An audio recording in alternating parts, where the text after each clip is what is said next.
नमस्कार विद्यार्थी मित्रांनो, मी मिनल लोकराज्य यूपीएससी अकॅडमीत तुमचं मनापासून स्वागत आहे। आपण काल का बघितलं तर आपण बघितलं बाबा की सायन्सचा सिलेबस काय आहे, सायन्सचा सिलेबस काय आहे। आज आपण काय बघणार आहे त्यातला फिजिक्स आणि फिजिक्स पोर्शनचा एक पहिला चॅप्टर, त्यातला थोडासा भाग आपण आज बघणार आहोत। तर पहिल्या चॅप्टर मध्ये आपण काय आहे तर पहिल्या चॅप्टरचं नाव काय आहे, युनिट अँड मेजरमेंट, एकक आणि मोजमाप। मला सांगा कोणत्या गोष्टीला युनिट आहे? तुम्ही साखर घेताना ते लिटर मध्ये घेता का? ऑफकोर्स नाही, केजी मध्ये घेता। मग युनिट कोण दिलं? ते वेल डिफाईन युनिट आहे, जे मूलभूत युनिट आहे, जे हळूहळू आपण बघणार आहोत। याची निर्मिती कशी झाली, तुम्हाला 1 किलोने 1000 केजीच कसं काय मिळते हे आपण हळूहळू बघणार आहोत। तर आज काय बघणार आपण की युनिट आणि मेजरमेंट मध्येच काय महत्त्वाचं आहे, फिजिकल क्वांटिटी। तुम्ही घर बांधण्यापासून तर बाहेर जाण्यापर्यंत फिजिकल क्वांटिटी तुम्हाला मदत करते। कशी मदत करते? तुम्ही स्वतःला कोणाशी कंपेअर करता, अरे भाऊ किती लहान आहेस तू, म्हणजेच काय फिजिकल क्वांटिटी, तुम्ही मोजलं त्याची हाईट आणि तुमची हाईट, आपण म्हणतो बाबा बाबा किती मोठा आंब्याचं झाड आहे। तर ह्या गोष्टी कशा आहेत तर तुम्ही तुमच्या अवतीभोवती बघितलेल्या गोष्टी आणि त्या तुम्ही मेजर केलेल्या गोष्टी। आता भौतिक राशी आपण काय म्हटली, फिजिकल क्वांटिटी म्हणजेच काय, भौतिक राशी। ज्या राशी, अशी राशी जी काय तुम्हाला मोजता येईल,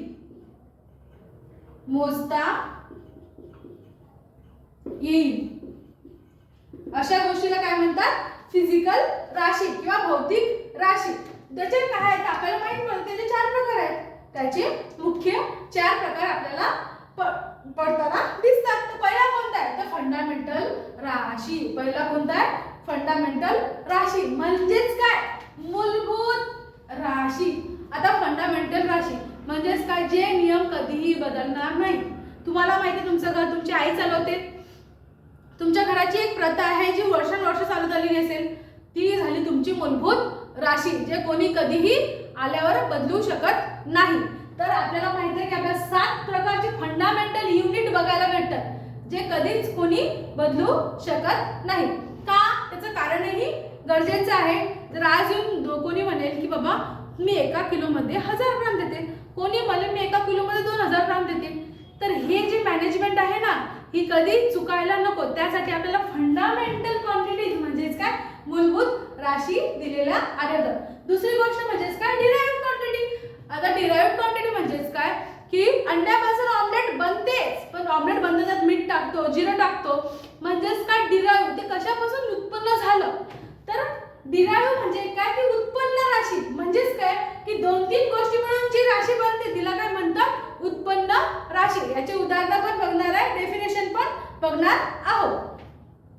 तिसरी क्वांटिटी म्हणजेच काय, स्केलर क्वांटिटी, ज्याची फक्त तुम्हाला मॅग्निट्यूड कामाची आहे, म्हणजेच काय किंमत कामाची आहे, डायरेक्शनचं काय घेणं देणं आपल्याला नाहीये। आणि चौथी राशी म्हणजेच काय, वेक्टर क्वांटिटी, म्हणजेच काय की ज्यात मॅग्निट्यूड म्हणजे किंमतही कामाची आहे आणि दिशाही आपल्याला कामाची आहे। तर आपण पहिले काय बघणार आहे, फंडामेंटल क्वांटिटी।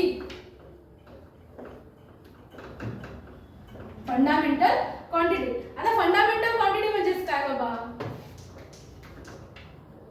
फंडामेंटल क्वांटिटी त्याला मराठीत काय म्हणतात,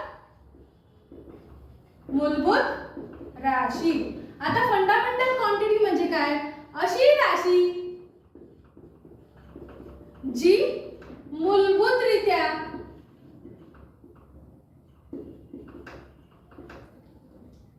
उत्पन्न झालेली आहे, मूलभूतरित्या निर्माण झालेली आहे।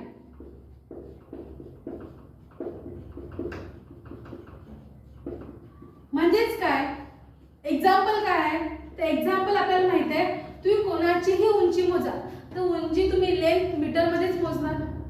तुमच्या घरी तुम्हाला किती बाय कितीची खोली करायची आहे, ते उंची तुम्ही मीटर मध्येच मोजणार।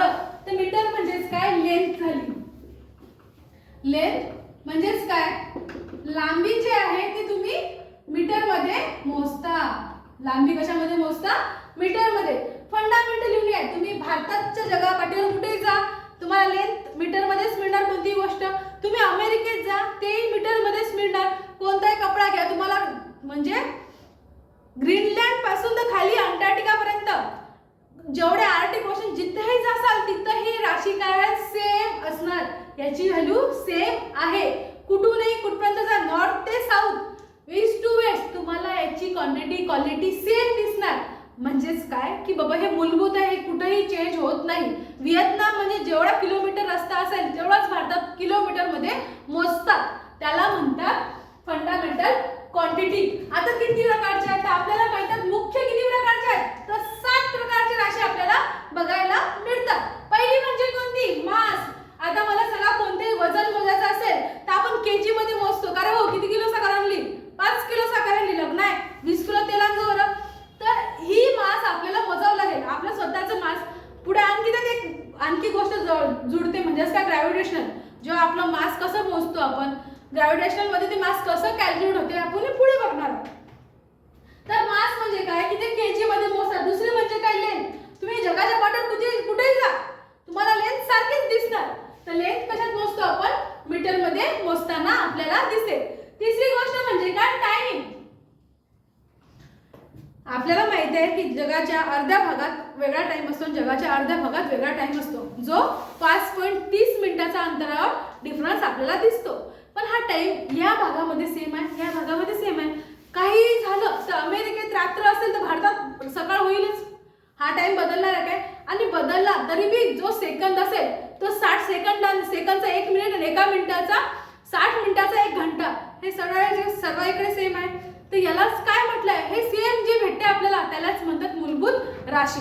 आता दुसरी गोष्ट म्हणजे टेम्परेचर, जे कशामध्ये मोजतात केल्विन मध्ये आपल्याला मोजताना दिसते. असे खूप सारे असंख्य रिकामे लोक आहेत सॉरी, पण अशा लोकांनी जे आपल्याला एकक मिळून दिले की कुठे गेला टेम्परेचर कसं मोजणार, तर मी काढतो एका नावाचा एक पदार्थ किंवा एक डेफिनेशन किंवा एक फॉर्म्युला ज्याला तुम्ही जगात कुठेही जा तापमान मोजू शकता.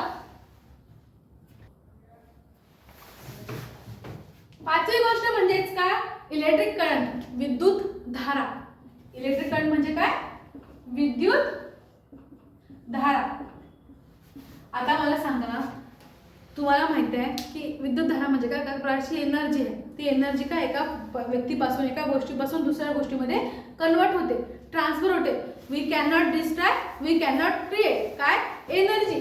ते एनर्जी आपण डिस्ट्रॉय करू शकत नाही, क्रिएट करू शकत नाही, पण आपण काय करू शकतो ट्रान्सफर करू शकतो.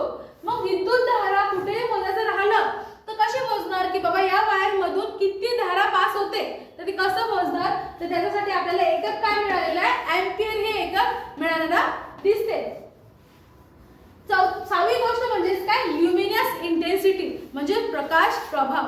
आता मला सांगा सूर्याचा जो प्रकाश आहे तो आपल्या इथं काही सेकंड मध्ये येतो, तर तो प्रकाशाचा प्रभाव किती आहे, तो किती जागा व्यापू शकतो, त्याला म्हणतात ल्युमिनस इंटेन्सिटी. आणि शेवटचं काय amount of substance. Amount of substance म्हणजे काय की जे छोटे छोटे अणू रेणू जेवढे कण असतील त्या कणामध्ये किती अमाऊंट आहे, हे सबस्टन्स म्हणजे पदार्थ, पदार्थाचं वजन मोजमाप त्याला काय म्हणतात अमाऊंट ऑफ सबस्टन्स. ते कशात मोजतो आपण तर मोल मध्ये मोजताना आपल्याला दिसते. याच्या पुढे जाऊन काय डिराइव्ड राशी. पुढची राशी कोणती आहे डिराइव्ड राशी. आता म्हणजेच काय की कोणापासून तरी निर्माण झालेली असेल तर ही काय आहे एक किंवा दोन फंडामेंटल क्वांटिटी मिळून निर्माण झालेली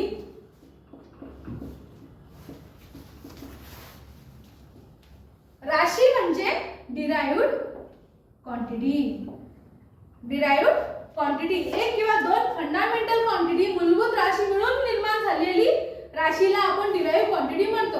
फॉर एक्झाम्पल बल म्हणजेच काय force, mass into acceleration.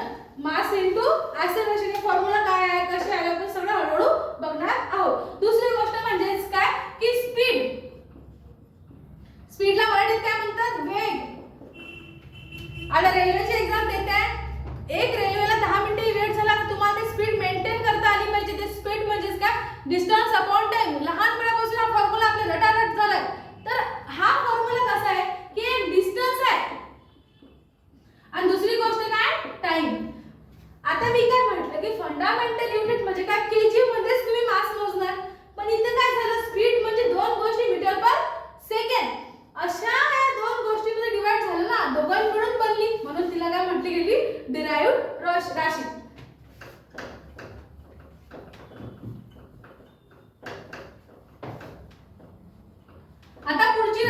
Quantity कोणती आहे तर आपल्याला माहिती आहे पुढची क्वांटिटी स्केलर क्वांटिटी आपल्याला बघायला मिळते. स्केलर क्वांटिटी आपल्याला बघायला मिळते. हिलाच मराठीत काय म्हणतात अदिश राशी. स्केलर क्वांटिटीला काय म्हणतात अदिश राशी. अशी राशी ज्यामध्ये फक्त मॅग्निट्यूड म्हणजेच काय कोणत्या गोष्टीचं व्हॅल्यू किंवा मूल्य घेतल्या जातं. कोणत्या गोष्टीचं व्हॅल्यू किंवा मूल्य घेतल्या जातं. एक्झाम्पल काय आहे तर मी एक्झाम्पल इथं पण लिहिले. मला सांगा तुम्ही जेव्हा काम करता स्केलर क्वांटिटी अदिश राशी जिला काय फक्त मॅग्निट्यूड आहे, जिला काय आहे मॅग्निट्यूड आहे किंवा फक्त किंमत आपल्याला दिसते. म्हणजेच काय कोणतेही काम केलं तुम्ही आज मी वावरात गेली तर वावरात गेल्यावरती काहीतरी काम केलं काहीतरी काम करेल पण काम करणारा कामाची डायरेक्शन आहे का हा निंता निंता मी म्हणेल की एवढी पात आपल्याला घ्यायच लागते पण त्याची डायरेक्शन आपण मनाने ठरवली पण काम आपण मोजणार का तर कामाचे आपण म्हणू की 10 किलो कापूस वेचला 20 किलो कापूस वेचला त्याची डायरेक्शन मोजणार का बिलकुल नाही. तर तिलाच काय म्हणतात स्केलर क्वांटिटी. दुसरी म्हणजेच काय तर वेक्टर क्वांटिटी. वेक्टर क्वांटिटी म्हणजेच काय हिला म्हणतात हे बघा सदिश म्हणजे जिला दिशा नाही हिला काय म्हणतात सॉरी अदिश म्हणजे दिशा नसलेली आणि सदिश म्हणजे दिशा असलेली. सदिश म्हणजे काय दिशा असलेली राशी. दिशा असलेली राशी. आता अशी गोष्ट जिला काय आहे मॅग्निट्यूड तर आहे प्लस तिला काय आहे डायरेक्शन असलेली आपल्याला दिसते. मॅग्निट्यूड म्हणजे काय कोणत्याही गोष्टीची किंमत प्लस एक काय तिला दिशा पण आपल्याला बघायला मिळते. आता मला सांगा की अदिश क्वांटिटी कोणती आहे. आता मला सांगा करंट जेव्हा पास होतो तेव्हा तो पास होताना एक पर्टिक्युलर एरियामध्ये पर्टिक्युलर लाईन मध्ये पास होतो. असं करंट कुठेही पास होतो का तर तिला मॅग्निट्यूड आहे कारण की आपण काय म्हटलं एम्पियर मध्ये मोजतो म्हणजे काहीतरी व्हॅल्यू आहे. व्हॅल्यू होता होता त्याला काय आहे आपल्याला दिशा पण असलेली आढळते. आता गाडी चालवता तुम्ही त्याला काय देता मॅग्निट्यूड देता व्हॅल्यू तर आहे काहीतरी स्पीड तर आहे. स्पीड असताना काय तुम्हाला डायरेक्शन पण मोजावी लागते. दुसरी म्हणजे काय ऍक्सेलरेशन. धावता तुमचे ऍक्सेलरेशन करता तुम्ही गाडीला ऍक्सेलरेट करता तेव्हा कोणतीही गोष्टीला मोशन मध्ये दिली तर ती पुढे धावते. मग ती पुढे कशी धावते तर त्यासाठी आपल्याला एक मॅग्निट्यूड एक व्हॅल्यू आणि एक डायरेक्शनची गरज पडते. याच्या पुढे आपण काय बघणार आहोत त्याच्या पुढे राहिलेला सीजीएस एसकेएस आणि किलोग्राम हे सगळे युनिट आपण हळूहळू पुढच्या लेक्चर मध्ये कव्हर करणार आहोत. थँक्यू. जय हिंद जय महाराष्ट्र.